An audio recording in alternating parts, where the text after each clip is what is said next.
오히려 체중은 정상치보다 표준치보다 약간 높은 게 장수한다. 핀란드 정부에서 굉장히 재미있는 실험을 했습니다. 하나는 완전히 의사가 시킨 대로 정확하게 해야 되는 그런 그룹이 있느냐면, 또 한 그룹은 네 멋대로 해라, 지금까지 살던 대로 그냥 한번 살아봐라. 그리고 이제 10년 후에 조사를 해봤더니 그냥 지 멋대로 사는 사람들이 훨씬 더 건강하고 오래 살고 그랬다고 합니다. 그러니까 우리가 너무 건강에 신경을 쓰고 그렇게 하면은 그게 오히려 더 나쁘다, 그런 이야기입니다.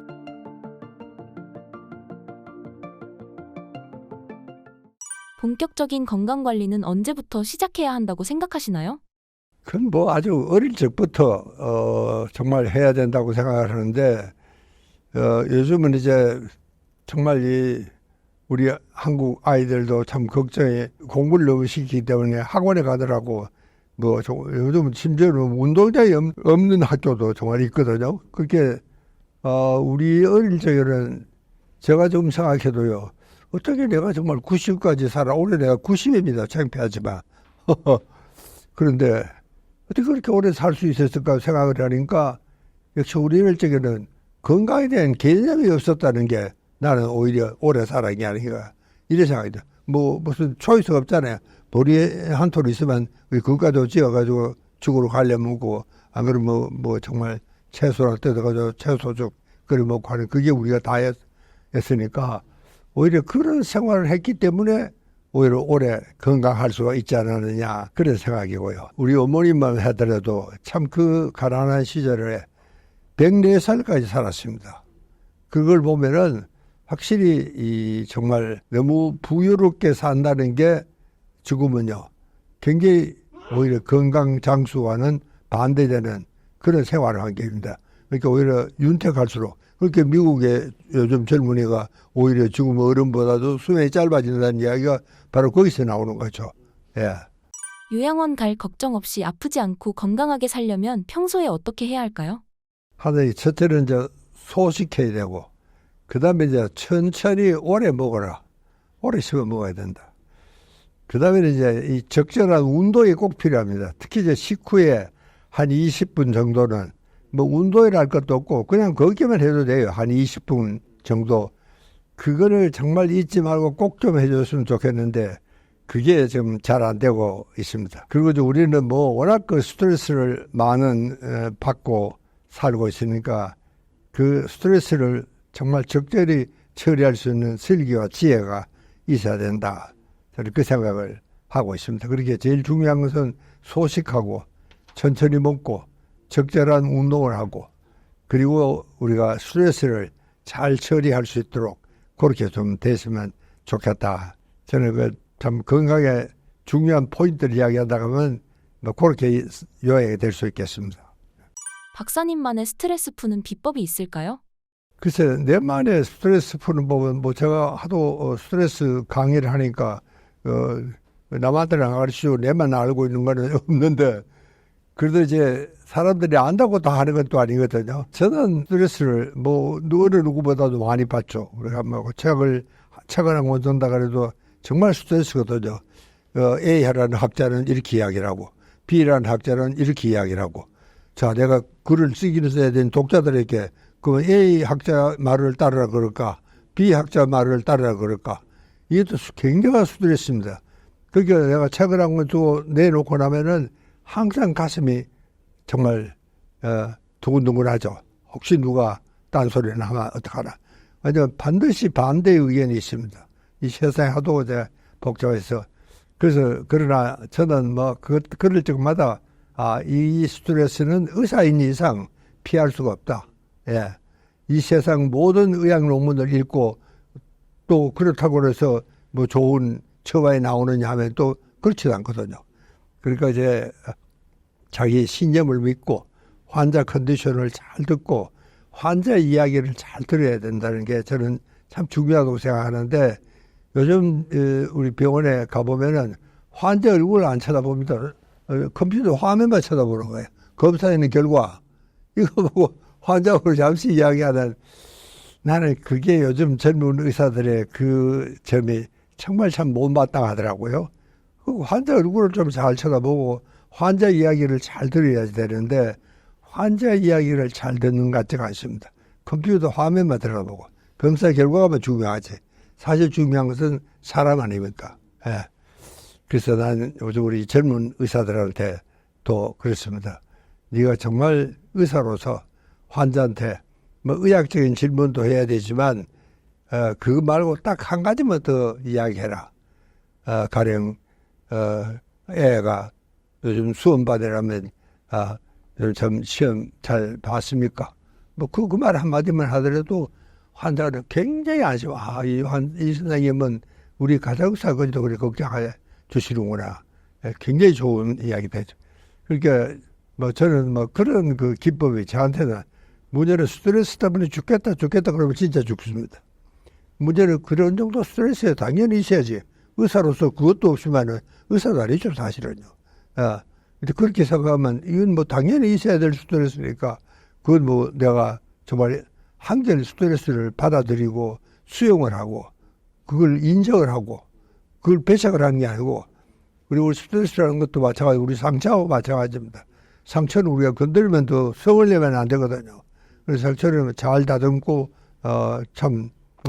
귀찮은 손님이지만 네가 큰 상처를 내지 않고 뭐 스스로 물러갈 때까지 기다릴 수밖에 없습니다. 스트레스와 싸울 수는 없어요. 다만 스트레스를 받아들이는 자세가 중요합니다. 이건 뭐 당연히 이 정도에 있어야지. 그렇게 받아들이는 자세가 저는 중요하다고 생각을 하고 나는 그거를 참 잘 받아들이는 성격인 것 같습니다. 그래서 저는 뭐 고민을 하거나 이러면 오래 고민을 하거나 그래서 막 그것 때문에 잠을 못 자거나 하는 일은 거의 없습니다. 100세 시대의 체중 관리는 어떻게 해보는 게 좋을까요? 이게 체중은 요즘 이제 체중의 역설이라 하는 이야기를 앞서가는 의사들 이야기를 많이 하는데 저도 이번에 이제 책을 한 권 썼는데 이 체중의 역설입니다. 문제는요. 실제로 진성 체중은요. 여자는 5%, 남자는 15%. 이게 세계적인 공통사항입니다. 이게 진짜 비만 환자들은 그거밖에 안 돼요. 그런데도 불구하고 특히 우리 한국 사람이 세계 1위입니다. 난 더 빼야 되겠다. 표는 정상인데도 불구하고 더 빼야 되겠다는 사람이 78%입니다. 이게 세계 제일 높습니다. 한국 사람이 제일 많아요. 그 말은 무슨 말이냐면은 사실은 정상 체중인데도 더 빼야 되겠다. 우리가 제일 최저점이 BMI라 그래가지고 체질 질량 분석인데 그게 이제 17.5가 최저점입니다. 이보다 아래로 가면은 저체중이야. 그리고 이보다 위로 올라가야지 이제 표준 체중인데 요즘은 이제 저체중 환자가 참 걱정입니다. 사실은 저체중이 낮은 환자가 제일 사망률이 높습니다. 위험합니다. 병에 걸려도 병과 싸울 힘이 없습니다. 자기하고 싸울 힘도 없는데도 불구하고. 근데 우리 한국에는요, 저체중 환자가 3.7%입니다. 전 인구에. 그러니까 그걸 계산을 대충 보니까 한 150만 명이 저체중 환자입니다. 실제로 위험한 것은 이 사람들이에요. 이 사람들이 사망률이 제일 높습니다. 그러니까 그런데 불구하고 우리 한국에는 아직도 저체중에 대해서 신경 쓰는 사람이 없습니다. 오히려 자기는 날씬하고 좋다 생각하는데 그건 절대로 오해입니다. 그게 체중의 역설이라 그래서 제가 이번에 클리닉을 만드는 거는요. 살 빼는 클리닉도 있고 살찌는 클리닉도 만들려고 합니다. 이것도 아마 세계에서 아마 처음일 겁니다. 살찌는 클리닉이요. 실제로 환자가 한 150만 명이 된다는 거 상당히 많은 수 아닙니까요? 그러니까 우리는 실제로 이제 나이가 들면은 체중이 불어나는 게 정상입니다. 한 BMI가 한 10년에 한 1씩 올라가요. 그러니까 적어도 한 5kg, 한 10kg 정도는 젊을 때보다 살이 찌는 게 오히려 정상입니다. 특히 이제 나이 든 사람이 살이 빠진다는 것은 굉장히 위험한 겁니다. 우리 친구들 보면은 한 몇 명이 모여서 점심 먹는 그룹이 있는데 이게 자꾸 이제 뭐 출석 상태가 나빠요. 안 나오기도 하고 보면은 되게 살이 빠지기 시작하면은 그 친구는 오래 못 살더라고요. 예. 그러니까 이게 사실은 체중 문제가요. 이건 오히려 뭐 물론 아주 비만 환자들은 그건 뭐 그냥 두면 안 되죠. 그러나 대충 우리가 오히려 체중은 정상치보다 표준치보다 약간 높은 게 장수한다. 하는 그 생각은 꼭 좀 염두에 두시고 우리가 너무 체중에 대해서 우리 한국 사람들이 거의 신경질적으로 생각을 하고 있습니다. 자기 체중이 정상인데도 불구하고 자기는 더 줄여야 되겠다. 그건 정말 좀 문제라고 저는 생각을 합니다. 그러니까 우리가 체중에 대해서 좀 더 올바른 생각을 할 수 있어야 되겠다. 이게 좀 국민의 의식이 좀 바뀌어야 돼요. 실제로 우리 젊을 때마다 우리 장가갈 나이가 한 20대 후반 정도에 우리 장가를 가는데 그때는요. 약간 통통한 여자가 부잣집 만민을감이라 그러고 상당히 아주 인기가 좋았어요. 그리고 요즘도 실제로 못 사는 나라에 가보면 산악지대 같은 데 가보면 배꼽춤을 추잖아요. 요즘 우리 여학생들도 뭐 대학 서클들이 배꼽춤 했는데 배꼽춤은 진짜 뚱뚱한 사람이 있어야지 이게 배꼽춤이 됩니다. 이게 뱃살이 넘실넘실해야 되는 거 아닙니까? 이렇게 못 사는 나라에 가면 산악지대 같은 데 가면 지금도 그 좀 퉁퉁한 살이 넘실거리는 그런 사람들이 인기입니다. 실제로요. 배꼽춤의 인기는요. 우리 아이들처럼 그 날씬한 아이들 배꼽춤 좋아하는 인기가 별로 없어요. 진짜 배꼽춤은 이 살이 쪄가지고 퉁 넘실대야 돼요. 예. 그게 사막지대 못 사는 나라는 지금도 그런 사람들이 인기입니다. 근데 여기에 우리도 사실은 요것이 불과 몇 년 사이에 바뀌는 것 같아요. 우리가 이제 산업사회가 되면서 아마 한 88 올림픽 80년도, 70년도를 경계로 해서 갑자기 통통한 사람보다 날씬한 사람. 이게 이렇게 하고 막 되어버렸어요.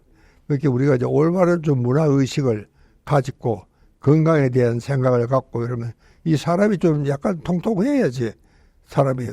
이 좀 성생활도 그런 사람들이 더 잘합니다. 오히려 비식만한 사람보다는요. 그러니까 그런 모든 걸 생각해 보면은, 우리가 너무 이 마른 사람에 대한 특히 우리 한국 사람이 제일 심하다고 그럽니다. 세계 평균적으로 한 70%쯤은 자기는 더 빼야 되겠다. 정상인데도 그만하면 되는데도 우리 한국 사람은 78%라 그러면 1위 우리 한국이. 건강에 너무 집착하는 것도 좋지 않다고 하셨는데요. 그 이유에 대해 말씀해 주신다면요? 체중은 칼로리하고는 관계가 없습니다. 근데 이제 어떤 사람들은 막 그걸 계산합니다. 오늘은 몇 칼로리를 먹었으니까 내가 살이 몇 킬로 쪘을 것이다. 그게 이게 위장으로 먹는 게 아니고 머리로 먹는 겁니다. 계산해 가면서. 그럴 정도 되면 노이로제입니다. 이 핀란드 정부에서 굉장히 재미있는 실험을 했습니다. 이게 아주 중간 관리직 각 600명씩을 검사를 했는데 하나는 완전히 의사가 시킨 대로 정확하게 막 기계처럼 아주 해야 되는 그런 그룹이 있느냐면 또 한 그룹은 네 멋대로 해라. 지금까지 살던 대로 그냥 한번 살아봐라. 그리고 이제 10년 후에 조사를 해봤더니 그냥 지 멋대로 사는 사람들이 훨씬 더 건강하고 오래 살고 그랬다고 합니다. 그래서 그게 참 핀란드 증후군이라고 우리 정신과에서 상당히 유명한 이야기입니다. 핀란드 증후군. 그러니까 우리가 너무 건강에 신경을 쓰고 그렇게 하면은 그게 오히려 더 나쁘다. 그런 이야기입니다. 그러니까 너무 그렇게 칼로리라든가 먹는 데 신경을 쓴다거나 건강염려증이라는 병도 있습니다. 심지어는요. 항상 건강에 대해서 너무 신경을 쏟아내고 그냥 보통대로 그냥 그렇게 살면 되는 겁니다. 나이를 먹고 나서 많은 분들이 운동을 한다는 차원에서 등산을 다니시는데요. 등산이 많이 도움이 될까요? 등산은 뭐 절대적으로 도움이 되죠. 첫째로 이제 등산 그 자체가 그렇고 또 그리고 우리는 정말 참 우리는 축복받은 나라에 태어났다는 것은 우리는 뭐 사방 둘러보면 푸른 산이 있잖아요. 그러니까 여러분 우리는 산 근처만 가면은 산속에만 숲속에만 들어가면 절로 이 자연 치유력이 발동을 합니다. 거기는 산소도 많고 숲에는 모든 향기도 있고 뭐 그런 물 흐르는 소리 이 모든 것들이 우리 인간에게는 끝없이 참 편안한 그런 기분을 주게 되는 겁니다. 이렇게 산이 주는 마음의 평온 이것은 어떤 것보다도 스트레스 해소라든가 우리 건강한 도시인들에게 건강을 지키는 데는 산이 저는 최고라고 생각을 합니다.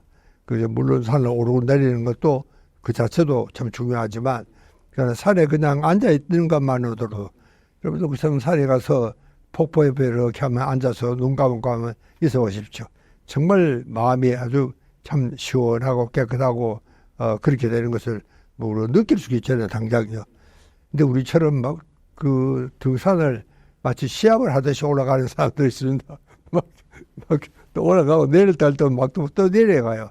그 내려가서는 또 이제 막 요즘은 이제 유명한 산 코스 밑에는 대개 이제 그 뭐 두부집도 있고 막걸리집도 있는데 그 친구들 오랜만에 만나가지고 막 한 잔 마시고 나는 뭐 그거까지는 좋다고 생각하는데 그게 너무 많이 마시고 나면 산에 가는 효과가 다 없어집니다.